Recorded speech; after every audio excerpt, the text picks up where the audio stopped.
जलंधर वध।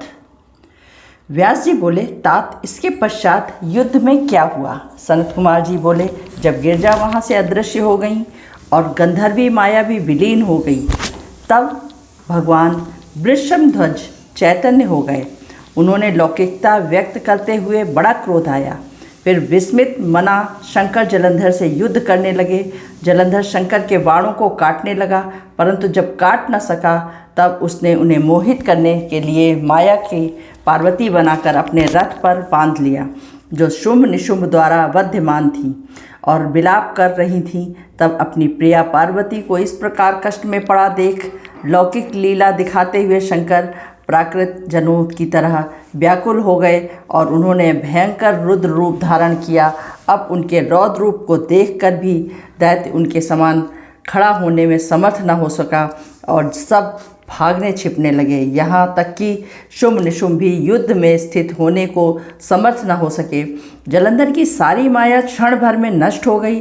संग्राम में हाहाकार होने लगा। शिवजी ने उन भागते हुए शुंभ निशुंभ को शाप देकर बड़ी धिक्कार दी और कहा, तुम बड़े दुष्ट हो, तुम पार्वती को मारते थे और अब युद्ध से डरते हो। भागते को मारना पाप है, परंतु गौरी तुमको अवश्य मारेगी। शिवजी के ऐसा कहने पर समुद्रपुत्र जलंधर अग्नि के समान प्रज्वलित हो उठा। उसने शिवजी पर घोर बाण वर्षा कर पृथ्वी पर अंधकार कर दिया। तब उस दैत्य की चेष्टा ऐसी देखकर शंकर जी बड़े ही क्रोधित हुए तथा उन्होंने अपने चरणागुष्ठ से बनाए हुए सुदर्शन चक्र को चलाकर उनका सिर काट दिया। एक प्रचंड शब्द के साथ उसका सिर पृथ्वी पर गिर पड़ा। अंजन पर्वत के समान उसके शरीर के 2 खंड हो गए। उसके रुधिर से संग्राम भूमि व्याप्त हो गई। शिवाज्ञा से उसका रक्त और मांस महारौरव में जाकर रक्त का कुंड हो गया तथा उसके शरीर का तेज शंकर जी के शरीर में प्रवेश कर गया। जलंधर को देख देवता, गंधर्व और सर्प प्रसन्न हो गए। अब 25वां अध्याय, देवताओं द्वारा शिव जी की स्तुति। सनत कुमार जी कहते हैं कि ब्रह्मादिक देवताओं ने सिर झुका भगवान शंकर की स्तुति की और कहा, प्रभो आप प्रकृति से परे पर ब्रह्म और परमेश्वर हैं। शंकर जी, हम ब्रह्मादिक आपके दास हैं। हे देवेश, हे शिव, आप प्रसन्न होइए, हमारी रक्षा कीजिए। सनत कुमार जी बोले, जब इस प्रकार ब्रह्मादिक सब देवताओं और मुनियों ने शिव जी की अनेक प्रकार से स्तुति कर उनके चरण कमलों का ध्यान करते हुए मौन ग्रहण कर लिया, तब उसे सुनकर देवताओं को वर दे वे वहाँ से अंतर्ध्यान हो गए। पश्चात शिव जी का यश गाते हुए सब देवता भी प्रसन्नतापूर्वक अपने अपने स्थान को चले गए। अब 26वां अध्याय, विष्णु मोहननाथ तथा धात्री मालती और तुलसी का आविर्भाव। व्यास जी बोले, ब्रह्मा जी के पुत्र वृंदा को मोहित कर विष्णु जी ने जो किया, फिर वे कहाँ गए? सनत कुमार जी बोले, जब देवता स्थित कर मौन हो गए तब शंकर जी ने सब देवताओं से कहा, ब्रह्मादिक देवताओं, जलंधर तो मेरा अंश था, मैंने उसे तुम्हारे लिए नहीं मारा, किंतु यह मेरी सांसारिक लीला थी। फिर भी आप लोग यह सत्य कहिए कि इससे आप सुखी हुए या नहीं। तब तो ब्रह्मादिक देवताओं के नेत्र हर्ष से खिल गए और उन्होंने शिव जी को प्रणाम कर कहा, विष्णु जी वो सब वृतांत कह सुनाया जो उन्होंने बड़े प्रयत्न से वृंदा को मोहित किया था तथा वो अग्नि में प्रवेश कर परम गति को प्राप्त हुई थी। देवताओं ने ये भी कहा कि तभी से वृंदा की सुंदरता पर मोहित हुए विष्णु उनकी चिता की राख लपेटकर इधर उधर घूमते हैं, अतएव आप उन्हें समझाइए, क्योंकि ये प्राकृतिक सारा चराचर आपके अधीन है। देवताओं से ये वृत्तांत सुन शंकर जी ने उन्हें अपनी दुस्तर माया समझाई और कहा कि ये सारा जगत उसी के अधीन है। उसी से मोहित विष्णु भी काम के वश में हो गए हैं, परंतु महादेवी उमा त्रिवेदी की जननी सबसे परे हैं। वो मूल प्रकृति परम मनोहर और वही गिरजा भी कहलाती हैं। अतएव विष्णु का मोह दूर करने के लिए आप सब उनकी शरण में जाइए। यदि वो प्रसन्न हो जाएंगी तो आप सबका कार्य हो जाएगा। शंकर जी की आज्ञा से सब देवता मूल प्रकृति को प्रसन्न करने चले गए। उसके स्थान पर पहुंचकर उनकी बड़ी स्तुति की। ये सब आकाशवाणी हुई कि हे देवता, मैं ही 3 प्रकार से 3 गुणों से पृथक होकर स्थित सत्य गुण से गौरा, रजोगुण से लक्ष्मी और तमोगुण से ज्योति रूप हूँ। अतएव अब आप लोग मेरी रक्षा के लिए उन देवियों के पास जाओ, तो वे तुम्हारे मनोरथों को पूर्ण कर देंगी। ये वाणी सुन देवताओं के नेत्र खुल गए। वे भगवती के वाक्यों को का आदर करते हुए गौरी, लक्ष्मी और सरस्वती को प्रणाम करने लगे।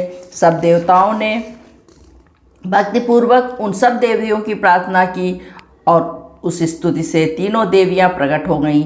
सब देवताओं ने प्रसन्न हो भक्तिपूर्वक अपना निवेदन किया। देवियों ने कुछ बीज देकर कहा, इसे ले जाकर वो तो तुम्हारे सब कार्य सिद्ध हो जाएंगे।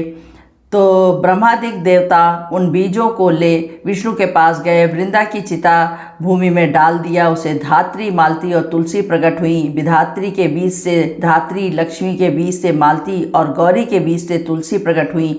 विष्णु जी ने ज्यों ही उन स्त्री रूपी वाली वनस्पतियों को देखा, वे उठ बैठे। कामासक्त चित्त से मोहित हो उनसे याचना करने लगे। धात्री और तुलसी ने उनसे प्रीत की। विष्णु जी सारा दुख भूल देवताओं से नमस्कृत हो अपने लोक बैकुंठ में चले गए। अब 27वां अध्याय, शंखचूर्ण उत्पत्ति। सनत कुमार जी बोले, हे मुने, शंखचूर्ण नामक एक और दानव था जिसे शिव जी ने रणभूमि में अपने त्रिशूल से मारा था। अब तुम पापनाशक शिव जी के उस दिव्य चरित्र को सुनो। विधाता के पुत्र मरीच और उनके पुत्र कश्यप थे। कश्यप बड़े धर्मात्मा, सृष्टिकारक और ब्रह्मा जी की आज्ञा को मानने वाले थे। दक्ष जी ने प्रसन्न होकर उनको अपनी 13 कन्याएं ब्याह दी, जिनकी संतानों ने संसार भर दिया। कश्यप की उन स्त्रियों में से एक का नाम दनु था, जो परम साध्वी, रूपवती और सौभाग्य वर्धिता थी। उस दनु के पुत्र बहुत सारे हुए। उनमें विप्रचित नामक एक पुत्र बड़ा महाबली और पराक्रमी था। उसके एक और पुत्र हुआ जिसका नाम दंभ पड़ा, और ये भी बड़ा धार्मिक, विष्णु भक्त और जितेंद्रिय था। परंतु जब उसके कोई पुत्र नहीं हुआ तो उसने शुक्राचार्य को गुरु बनाकर कृष्ण मंत्र ग्रहण कर पुष्कर तीर्थ में जाकर 1 लाख वर्ष पर्यंत तप किया। उसके तप से तप्त होकर देवता ब्रह्मा जी को साथ ले विष्णु जी के पास पहुँचे। सब समाचार कहा। विष्णु जी ने कहा, घबराओ नहीं, अभी प्रलय का समय नहीं है। मेरा भक्त दंभ नामक दानव पुत्र प्राप्ति के लिए तपस्या कर रहा है। मैं उसे वरदान से निवृत्त करूंगा। देवता संतुष्ट हो अपने लोकों को आए। भगवान विष्णु भी उसी वरदान देने के लिए पुष्कर गए। दंभ से वर मांगने को कहा। दंभ ने विष्णु से उनके समान हो एक ऐसा महाबली और पराक्रमी पुत्र मांगा। विष्णु जी ने तथास्तु कहे अपने लोक को चले गए। दानव भी अपने घर गया। थोड़े ही समय में उसकी स्त्री गर्भवती हुई। उसके अत्यंत तेज से उसका घर प्रकाशित हो गया। सुदामा नामक गोप उसके गर्भ में आया, जो कृष्ण का मित्र था और जिसने राधा ने शाप दिया था। समय पर उस साध्वी ने श्रेष्ठ पुत्र उत्पन्न किया। मुनियों को बुला जात कर्म कराया। उसका नाम शंखचूर्ण पड़ा। अब 28वां अध्याय, शंखचूर्ण विवाह। सनत कुमार जी बोले, अब जैक शिव के उपदेश से शंखचूर्ण पुष्कर में जाकर कठिन तप करने लगा।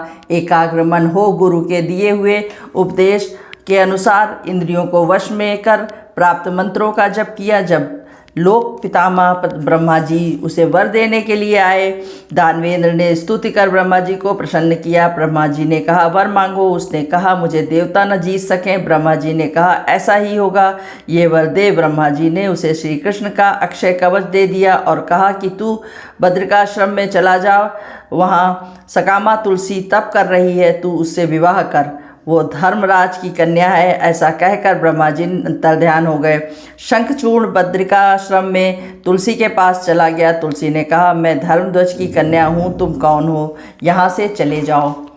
नारी जाति बड़ी मोहनी होती है। इस पर उसने अपने ही को कामी होने से निर्दोष प्रमाणित किया तथा ये भी कहा कि मैं यहाँ ब्रह्मा जी की आज्ञा से आया हूँ। मैं दंभ पुत्र दानव दनु के वंश में राधिका के शाप से दानव हुआ हूँ। ऐसा कहकर शंखचूर्ण मौन हो गया। तुलसी ने कहा, ये बात सत्य है। फिर वो हंसने लगी। तुलसी ने कहा, वही पुरुष संसार में धन्य है जो स्त्रियों से पराजित न हो। तुमने मुझ अपने विचार से पराजित किया। तुलसी के ऐसा कहते ही वहाँ उसे समय ब्रह्मा जी आ गए। उन्होंने शंखचूर्ण को से कहा, तुम इसके साथ विवाह क्यों नहीं कर लेते हो? गंधर्व रीत से विवाह कर इसका पाणी ग्रहण करो। तुम पुरुषों में रत्न हो और ये स्त्रियों में रत्न है। ऐसा उपदेश दे ब्रह्मा जी अपने लोक को चले गए। दानव ने गंधर्व रीत से उससे विवाह कर अपने स्थान को प्रस्थान किया। स्थानों में जाकर तुलसी से रमण करने लगा। अब 29वां अध्याय, शंखचूड़ राज्य प्रशंसा। सनत कुमार जी बोले, जब इस प्रकार विवाह कर शंखचूड़ घर आया और तपस्या कर वर पाया तो सब देवता दानव बड़ी प्रसन्नता हुई। कुलगुरु शुक्राचार्य ने भी आकर शिष्य को आशीर्वाद दिया। फिर देवताओं और वसुरों का स्वाभाविक वर वर्णन कर उनका एक संक्षिप्त इतिहास कहा और शुक्राचार्य ने शंखचूड़ को असुराधिपत्य पद का अभिषेक किया। फिर वह दैत्यों और दानवों की वृहद सेना ले इंद्रपुरी को विजय करने गया। तब शंख को युद्ध में आया हुआ सुनकर देवताओं की सेना ने राजा इंद्र उससे युद्ध करने आए। देवताओं और असुरों का भयंकर संग्राम हुआ। बलि देवताओं से असुर पराजित हो भाग चले। दैत्यों के पलायन से दैत्यराज ने क्रुद्ध हो देवताओं से विकट संग्राम किया। उसके बड़े वेग से देवसेना भाग गई। उन्होंने गुफाओं और कंदराओं की शरण ली। महाप्रतापी दंभ ने सब लोगों को जीत देवताओं का अधिकार हरण कर लिया। सूर्य, चंद्रमा, अग्नि, कुबेर, यम और वायु सब देवता उसके वशवर्ती हो गए। इस प्रकार राजा राजेश्वर शंखचूड़ ने कितने ही वर्षों तक संपूर्ण भुवनों का राज्य किया। उधर राज्य हरण से पराजित देवता ऋषियों को साथ ले ब्रह्मा जी की सभा में आए। अपना सब वृतांत कहा। ब्रह्मा जी उन्हें साथ ले विष्णु जी के बैकुंठ में गए। वहाँ सबने मिलकर शंख, चक्र, गदा, पद्मधारी लक्ष्मीपति श्री भगवान विष्णु को प्रणाम कर उनकी स्तुति की तथा रोते हुए अपना दुख कहा। उसे सुनकर भगवान विष्णु बोले, मैं शंखचूड़ के सब वृतांत को जानता हूँ। पूर्व काल से ही मेरा बड़ा भक्त और परम तेजस्वी है। इस समय मैं शिव जी से परामर्श करूँगा। देवताओं सहित ब्रह्मा से ऐसा कहकर विष्णु जी उन्हें साथ ले शिवलोक की ओर चले गए। अब 30वां अध्याय, देवगणों का शिव जी के पास प्रत्यागमन। सनत कुमार जी बोले, व्यास जी इस प्रकार ब्रह्मादिकों को साथ ले जब विष्णु जी शिवलोक में पहुँचे तो उन्होंने क्या देखा कि शिव जी की सभा लगी हुई है और समस्त गण उनको चारों ओर से घेरे हुए बैठे हैं। उसके विचित्र ठाट बाट हैं। उनके दिव्य सभा की अद्भुत रत्नमय छटा है। उसके मध्य में पंचमुख त्रिनेत्र शंकर बैठे हैं, जिनका गौरवर्ण शरीर बड़ा दीप्यमान है और जो त्रिशूलधारी धारण किए हैं, भस्म और रुद्राक्ष से शोभित हैं तथा पार्वती सहित शंकर को इस प्रकार उस सभा में रत्न सिंहासन पर विराजमान देख विष्णु जी को बड़ी प्रसन्नता हुई। वे शिव जी की सभा में जाकर वहाँ सुंदर नृत्य और गीत को जैसे सब सुन रहे थे सुनने लगे।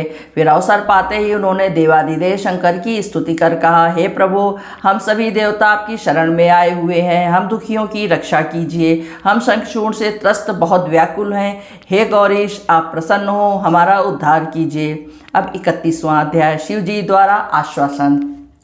सनत कुमार जी बोले, ब्रह्मादिक देवताओं की बात सुनकर शिव जी ने गंभीर वाणी में उनसे कहा, हरि, ब्रह्मादिक देवताओं शंखचूड़ इतिहास मुझे अच्छी तरह ज्ञात है। उसका वध अवश्य होगा। वो देवद्रोही तो है पर धर्म में बड़ा विलक्षण है। मेरे शासन में तुम्हें किसी बात की चिंता न करनी चाहिए। भगवान शंकर ऐसा कह ही रहे थे कि उसी समय शिव जी की अनुकूलता के लिए राधिका और पार्षदों के साथ श्री कृष्ण जी भी वहाँ उपस्थित हो गए। शिव जी की आज्ञा से समीप बैठ गए। फिर श्री कृष्ण ने शिव जी की अनुकूलता के लिए उनकी एक मनोहारिणी स्तुति की और कहा, गौरीश, हम सब आप ही के सनाथ हैं। आज मैं अपनी स्त्री सहित शापित हूँ। मेरा श्रेष्ठ पार्षद सुदामा नामक गोप भी राधा के शाप से दानवीय यौन को प्राप्त हुआ है। परमेश्वर हम पर प्रसन्न होइए, हमारा शापोद्धार कीजिए। शिव ने कहा, गोपीनाथ, भय को त्याग कर सुखी हो जाओ। आगे चलकर तुम्हारा कल्याण होगा। 12 कल्प में तरुणी राधा के साथ शाप भोग कर फिर तुम अपने धाम को प्राप्त होगे। सुदामा गोप दानव योनि को प्राप्त कर समय सारे जगत को दुख दे रहा है। इस समय उसका नाम शंखचूड़ है। श्री कृष्ण से ऐसा कहकर शिव जी ने ब्रह्मा और विष्णु से कहा कि अब तुम दोनों शीघ्र ही यहाँ से जाकर देवताओं को समझाओ। मेरा पूर्ण रूप कैलाश पर विराजमान है और मुझ में तथा उसमें कुछ अंतर नहीं है। जो हम दोनों में भेद करेगा वो कष्ट पावेगा। फिर तो राधा सहित श्री कृष्ण तथा विष्णु और ब्रह्मा भी भय से रहित आनंद युक्त हो शीघ्र ही अपने अपने स्थान को लौट गए। सब देवता स्तुति करने लगे। शिवजी ने हंसकर कहा, तुम सब देवता अपने स्थान को जाओ, मैं शंखचूड़ को अवश्य मारूंगा। अब 32वां अध्याय, पुष्पदंत शंखचूड़ वार्ता। सनत कुमार जी कहते हैं, महर्षि ने गंधर्वराज चित्ररथ को अपना दूत बनाकर शंखचूड़ के पास भेजा, जिसका नगर महेंद्र और कुबेर के भवन के समीप था। वहां पहुंचकर शंकर जी के दूत ने कहा, तुम देवताओं का अधिकार दे दो, अन्यथा मेरे साथ युद्ध करो। मैं महारुद्र तुम्हारा वध करूंगा, मेरा पुष्प दंत है। शंकर ने जो मुझसे कहा है मैंने वही तुमसे कहा है, अब जैसा कहो मैं वैसा जाकर उनसे कह दूं। सनत कुमार जी कहते हैं, तब पुष्पदंत से ऐसा सुनकर राजा ने हंसकर उससे कहा कि देवताओं को राज्य न दूंगा, ये पृथ्वी वीर भोग्य है। मैं देवताओं के पक्षपाती रुद्र से युद्ध करूंगा। मैं पहले रुद्र पर आक्रमण करूंगा, सुबह में रण में प्रस्थान करूंगा। तुम जाकर ऐसा ही रुद्र से कहो। पुष्पदंत अपने स्वामी शिव जी के पास लौट आया और जैसा उसने कहा था सब कुछ कह सुनाया। अब 33वां अध्याय, शंकर जी की युद्ध यात्रा। ऋषि सनत कुमार जी बोले, तब दूत के इन वचनों को सुनकर शंकर क्रोधित हो गए और उन्होंने अपने वीर भद्रादिक गणों को बुलाकर दोनों कुमारों और भद्रकाली सहित शंखचूड़ से युद्ध कर उसका वध करने के लिए शीघ्र गमन की आज्ञा दी। स्वयं भी अपने वीर को गणों को एवं सैनिक सहित प्रस्थान किया। सभी वीर शास्त्रादिक से युक्त शंकर के साथ चले। कार्तिकेय और गणेश जी सब सेना के अधिपति थे।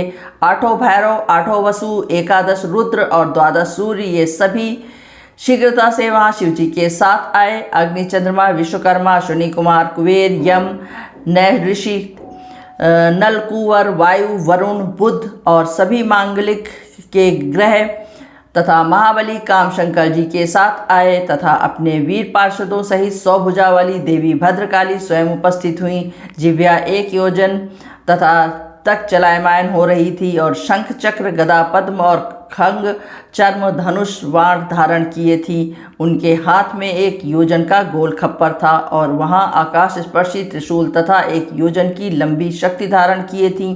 3 करोड़ योगिनी और 3 करोड़ डंकिनियाँ उनके साथ अपनी सेना ले शिवजी के शंखचूड़ से युद्ध करने के लिए चली। उन्होंने चंद्रभागा नदी के तट पर एक बट वृक्ष के नीचे शिवजी ने आसन लगाया। अब 34वां अध्याय, शंखचूड़ की युद्ध यात्रा। सनत कुमार जी कहते हैं कि मुनिराज जब शिव जी के दूत के चले जाने के पर दानव शंखचूड़ ने अपने अंतःपुर में जाकर तुलसी से कहा कि आज के बड़े प्रातः ही मैं युद्ध के लिए जाऊंगा, मुझे आज्ञा दो। रात में उसने पत्नी से बहुत सी बातें की। दोनों स्त्री पुरुष क्रीड़ा करते हुए सुख सागर में मग्न हो गए। प्रातः उठकर यथोचित शंखचूड़ ने अपने पुत्र को राजभार सौंपा और उसे भार्या तुलसी के अधीन किया। पश्चात रोती हुई प्रिया को बहुत समझाकर, जो युद्ध के लिए बार बार निषेध करती थी, समझाकर अनेक प्रकार से धैर्य दिया और सेनापति को बुलाकर सैन्य तैयार कराई। क्षण मात्र में ही उसके दुर्मद वीर युद्ध के लिए तैयार हो गए। मौर्यकालिक और कालिके आदि सभी उसके साथ चल दिए। 3 लाख अक्षौहिणी सेना युक्त वह मंडली छावनी से बाहर हुआ। गुरजनों को आगे कर वो श्रेष्ठ रथ पर सवार हो युद्ध करने चला। चलते चलते पुष्पभद्रा नदी के तट पर अक्षय वट के नीचे अपना डेरा लगाया। वहाँ से उसने शिवजी की सेना को देखा। इस प्रकार 34 अध्याय हो गए हैं। अब 35 और उसके आगे आपको हम कल सुनाएंगे। तब तक के लिए आप लोग अपना ध्यान रखें, स्वस्थ सुखी व प्रसन्न रहें।